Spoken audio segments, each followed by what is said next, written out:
When you begin to notice the way you feel, when you become aware of the emotional currents that move through you in a given day, you are taking the very first step in transforming your entire life. Most people live on autopilot. They allow circumstances to dictate their moods. They allow the words of others to shape their attitude, and they never stop to ask themselves why they feel the way they do. Becoming aware of your inner frequency means you stop drifting unconsciously, and you begin to recognize the energy you are radiating at every moment. Every thought you hold creates a vibration. That vibration attracts experiences that match it, much like a radio that tunes into a particular station. If your frequency is tuned to fear, worry, or doubt, then you will pick up experiences that resonate with those same signals. But when you tune yourself to courage, gratitude, and joy, you begin to see a very different world open in front of you. The trouble is that negative feelings often creep in quietly, and because we are not taught to watch them, we carry them as if they are part of us. A person may wake up and feel irritation before even leaving bed. They might think about bills, unfinished work, or an argument from yesterday, and in that moment their inner frequency is set to irritation. That irritation attracts more of the same. They spill coffee, traffic feels unbearable, coworkers annoy them. Life appears to attack them, but in reality, they are simply experiencing the reflection of their own internal state. Awareness begins when you pause and realize that you are not your irritation. You are not your fear, you are not your sadness. You are the one observing those feelings. The observer has the power to shift them. Think of your body as an instrument, and your feelings as the music that is playing. If you are unaware, the music plays on repeat. You wake up, feel heavy, and the same song of frustration or worry runs all day long. But once you become conscious, you can pick up the instrument and change the melody. Instead of allowing that song to control you, you can deliberately choose what you play. This awareness is everything, because until you recognize that a negative emotion has entered, you cannot change it. A person who is unaware will argue with life, saying things like, "I can't help how I feel," or "This is just the way I am."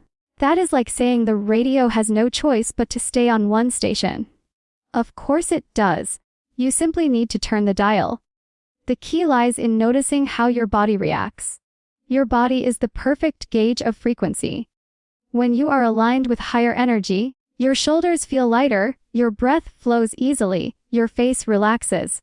When you are aligned with negative energy, tension builds, breathing becomes shallow, and heaviness settles in. The body never lies. If you learn to listen to your own body, you will see the exact vibration you are living in. The moment you notice a tightening in your chest or a heaviness in your stomach, you have a golden opportunity. That is the moment awareness begins. Most people try to push past it, distract themselves, or drown the feeling with external activities. But that is like ignoring the red warning light on your car's dashboard. Awareness tells you to stop, acknowledge, and then decide, is this the frequency I want to live in? What makes this so powerful is the realization that emotions are not permanent. They are energy in motion. When you are unconscious, they feel heavy and immovable, as if you are trapped. But awareness reveals that they are waves passing through. You can ride them, let them dissolve, and choose a new wave to align with. Imagine standing in front of a mirror. If you frown, the reflection frowns back. If you smile, the reflection smiles. You do not need to wait for the mirror to change first. The mirror is your life, and your face is your frequency. Become aware of the face you are making, and you will see life's reflection shift accordingly. This awareness also teaches you compassion for yourself. Instead of labeling negative feelings as wrong, you see them as signals, feedback from your inner world. Just as physical pain tells you not to touch a hot stove, emotional pain tells you that you are focusing on something out of harmony with who you really are. If you did not have awareness of pain, you would burn your hand. If you did not have awareness of negative emotion, you would stay stuck in destructive patterns without ever noticing. That is why awareness is not about judging yourself. It is about becoming an observer, gently acknowledging, and then choosing differently. The beauty of this practice is that the more you cultivate awareness, the quicker you catch yourself. At first, you may only notice negative emotions after hours of being consumed by them. But over time, you start noticing within minutes. Eventually, you notice within seconds. That speed changes everything. The faster you recognize you are tuned into the wrong frequency, the faster you can adjust, and the less momentum negativity gathers in your life. This is how you rise above unconscious living and step into deliberate creation. Most people live their entire lives reacting to whatever happens around them, believing that circumstances hold the power to decide how they feel and how they act. Someone says something harsh, and immediately they feel hurt. A bill arrives in the mail, and immediately they feel stressed. A plan doesn't unfold as expected, and immediately frustration takes over. This is the automatic life, the reactive life, and it keeps people bound in patterns they don't even realize they are trapped in.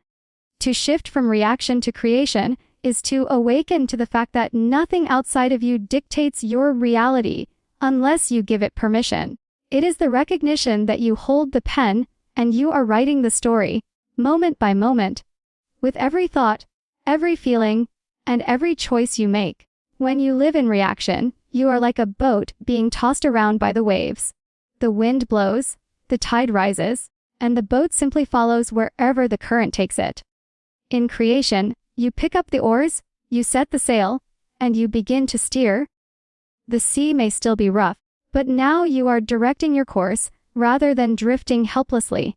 Negative feelings thrive in a reactive life because they slip in unnoticed, and before you know it, you are controlled by them. Anger rises and you lash out. Fear surfaces and you freeze. Doubt creeps in and you retreat. Yet the moment you realize that you can choose to respond differently, you reclaim the power that was always yours. Creation begins in the mind. Every image you hold, every thought you repeat, every inner conversation you entertain is shaping your experience. A person who reacts lives by habit, replaying the same stories over and over, never questioning them. But a person who creates deliberately asks, what do I want to see? What do I want to feel? What do I want to build? The mind is like fertile soil. If you leave it unattended, weeds grow naturally. Weeds of fear, weeds of worry, weeds of resentment. But if you plant seeds of clarity, of courage, of vision, the soil begins to bring forth a harvest of your choosing. Shifting into creation does not mean ignoring reality. It means refusing to give reality the final word. You may receive bad news, but instead of reacting with despair, you create a new response by asking yourself how this situation can strengthen you. You may face rejection, but instead of reacting with defeat, you create a new story by seeing it as redirection towards something greater. Every single event can be given new meaning, and it is the meaning you assign that determines your emotional state. Two people can face the same situation. One reacts and collapses, the other creates and grows. The difference is not the event but the choice in perception. When you decide to move from reaction to creation, you begin to master the gap between stimulus and response. That gap is small, often just seconds, but it is powerful. In that gap lies your freedom. Most people rush through it unconsciously, reacting before they even realize they had a choice. But if you learn to pause, even for a brief moment, you can insert a conscious thought, a deliberate image, a chosen perspective. That single pause can change the entire trajectory of your day.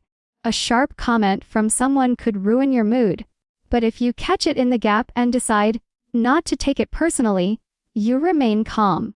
A challenge at work could overwhelm you, but if you pause and see it as an opportunity to prove your capability, you remain strong. The pause is where you stop reacting and start creating. Creation also means taking responsibility. As long as you blame others or external conditions for how you feel, you remain a prisoner. Responsibility is not about guilt, it is about responsibility. The ability to choose your response. You cannot control what others do, but you can control the meaning you give to their actions. You cannot always control circumstances, but you can control the attitude you bring to them. This is where true power lies, not in changing the whole world to fit your expectations, but in changing your inner world to align with your vision. Over time, this shift rewires the way you live. Instead of waking up and waiting to see what kind of day it will be, you wake up and decide what kind of day you will create. You no longer hand over your emotional state to chance. You design it. You decide to carry gratitude. You decide to walk in confidence. You decide to speak with kindness. These choices begin inside, long before circumstances appear. And because energy flows where attention goes, the outer world begins to mirror the inner world you are creating. This shift from reaction to creation is one of the most liberating discoveries a person can make. It is the moment you stop being a victim of life and start being an architect of it. Reaction is unconscious living.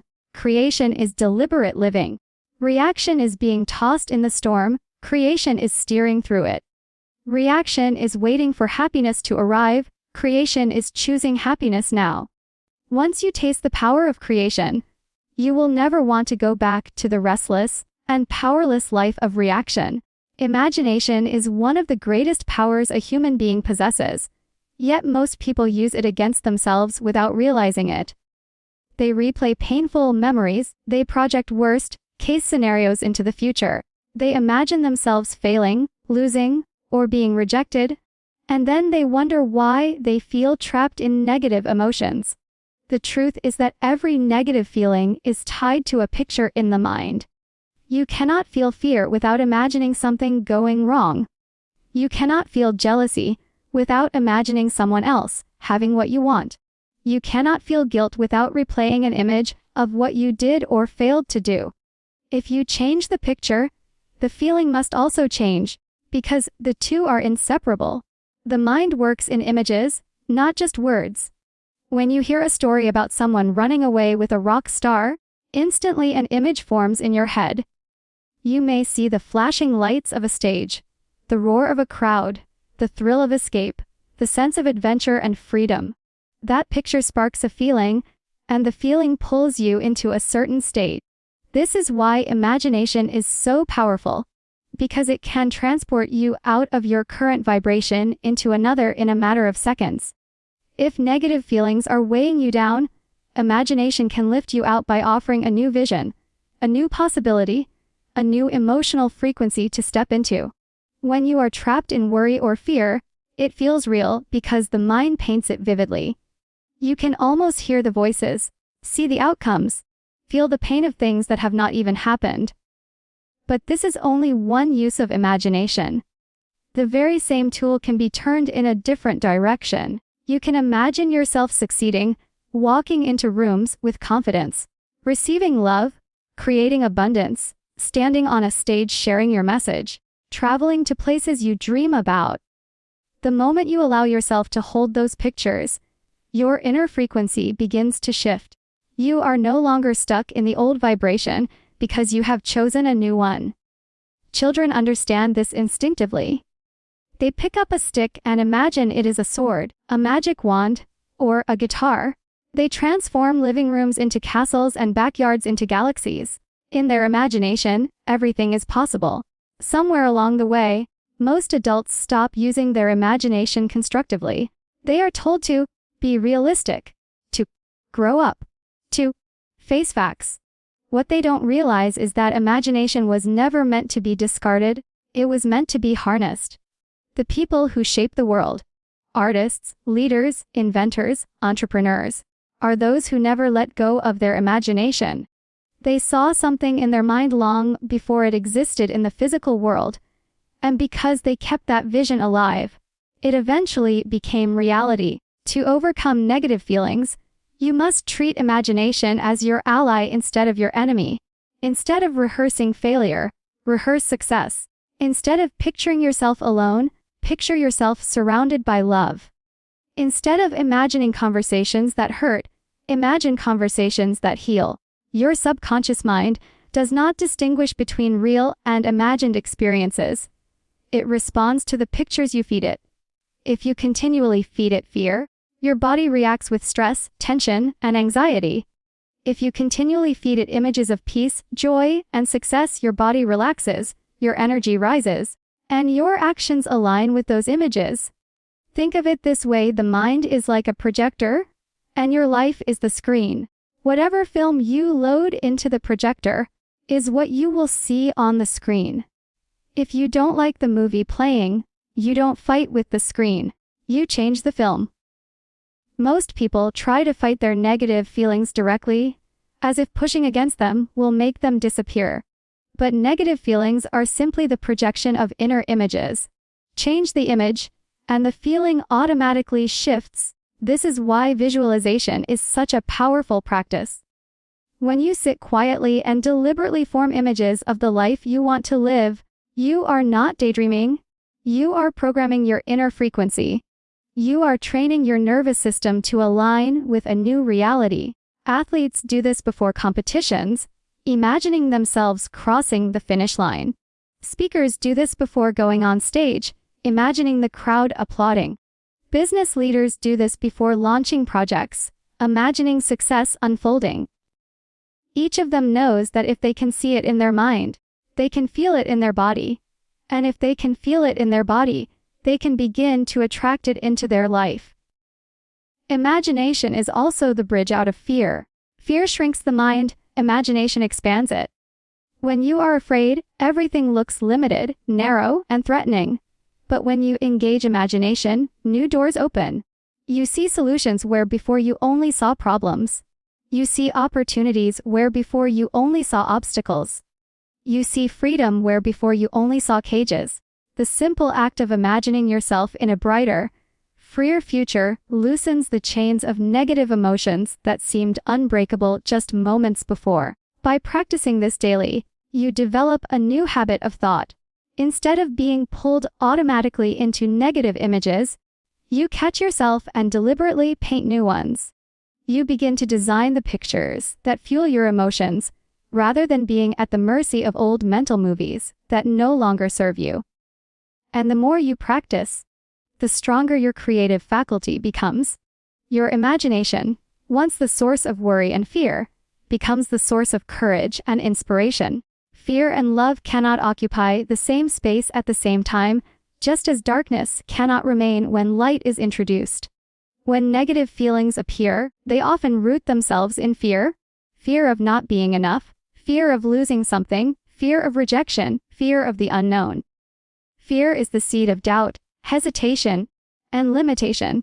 It shrinks your world into small corners where you feel trapped and powerless. But there is another frequency available, and it is the most powerful of all: love and gratitude.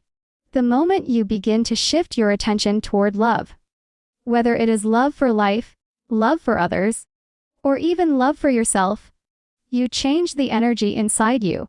Gratitude magnifies this shift because when you focus on what you already have instead of what you lack, you begin to feel abundant, open, and free.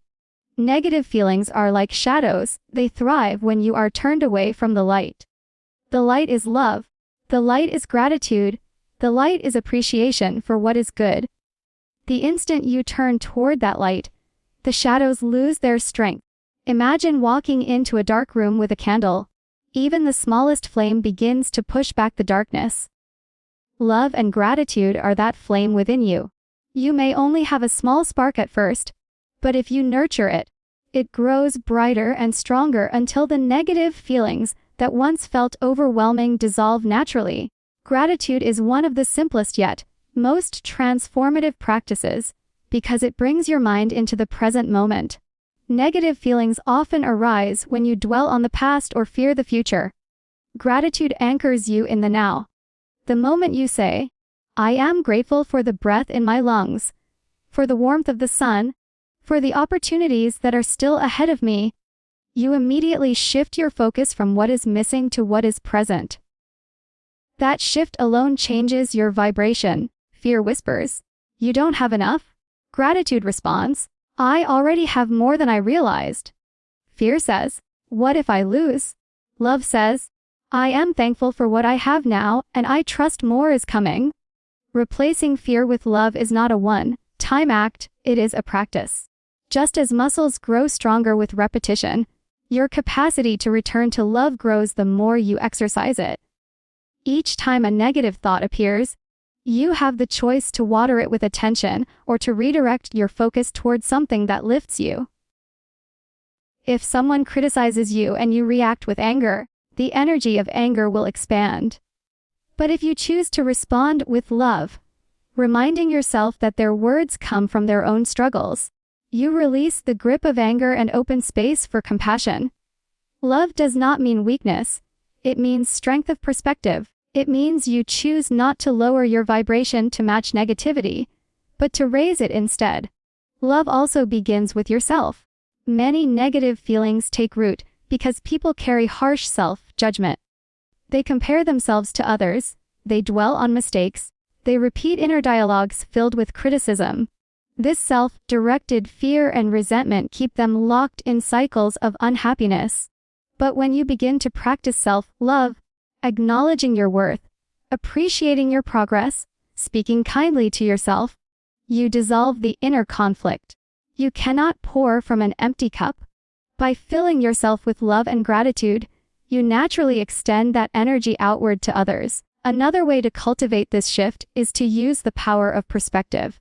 Imagine two people standing in the same storm. One curses the rain, seeing it as a disruption, while the other feels grateful that the earth is being nourished. The storm has not changed, the perspective has. Gratitude allows you to see blessings where others see burdens. Love allows you to see potential where others see problems. With practice, this perspective becomes automatic, and your inner state remains steady even when circumstances are challenging. The vibration of love is creative, expansive, and magnetic. It draws experiences and people that match its frequency. When you hold love in your heart, you notice more kindness in the world. When you live in gratitude, opportunities seem to appear more often. This is not coincidence, it is resonance. Energy attracts energy, and the energy of love and gratitude is among the highest you can embody. Fear contracts your world, but love expands it. Gratitude multiplies it. Together, they form a shield that negativity cannot penetrate. One of the most practical ways to bring this into your daily life is through rituals of appreciation. Begin your morning by listing things you are thankful for. End your day by recalling moments that brought you joy.